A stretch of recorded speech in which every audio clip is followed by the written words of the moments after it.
Kamala Harris is reportedly emerging as the leading choice among Democrats to replace Joe Biden at the top of the ticket if he steps down from the presidential race. There's a growing movement within the party to make this shift happen, much to the delight of Donald Trump.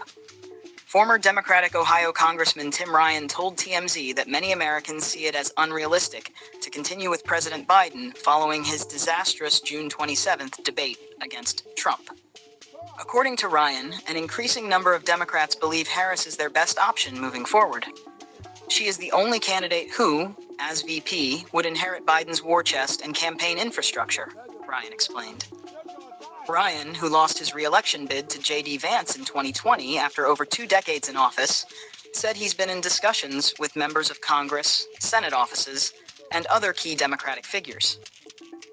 They all believe Harris can deliver unity, reconciliation, and government reform if elected president.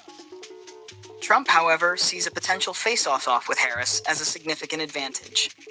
His campaign spokesperson, Caroline Leavitt, told TMZ that Harris performs worse than Biden in head-to-head polls against Trump. Leavitt cited a poll showing Trump beating Harris by 7 points, 49% to 42%, with 9% undecided. The same poll indicated Trump winning by 5 points over Harris, when including RFK Jr., Jill Stein, and Cornel West. The latest New York Times Siena College poll has Trump leading Biden by 6 points. Leavitt summarized to TMZ, the Democrats are in a no-win situation. If they stick with Biden, they lose. If they switch to Kamala, they lose even more.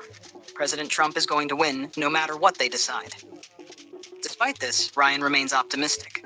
He believes Harris could inject fresh enthusiasm into the Democratic campaign and strengthen their support among minorities.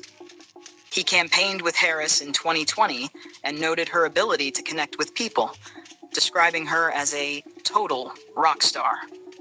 Ryan also mentioned that Biden has a history of prioritizing the country's best interests.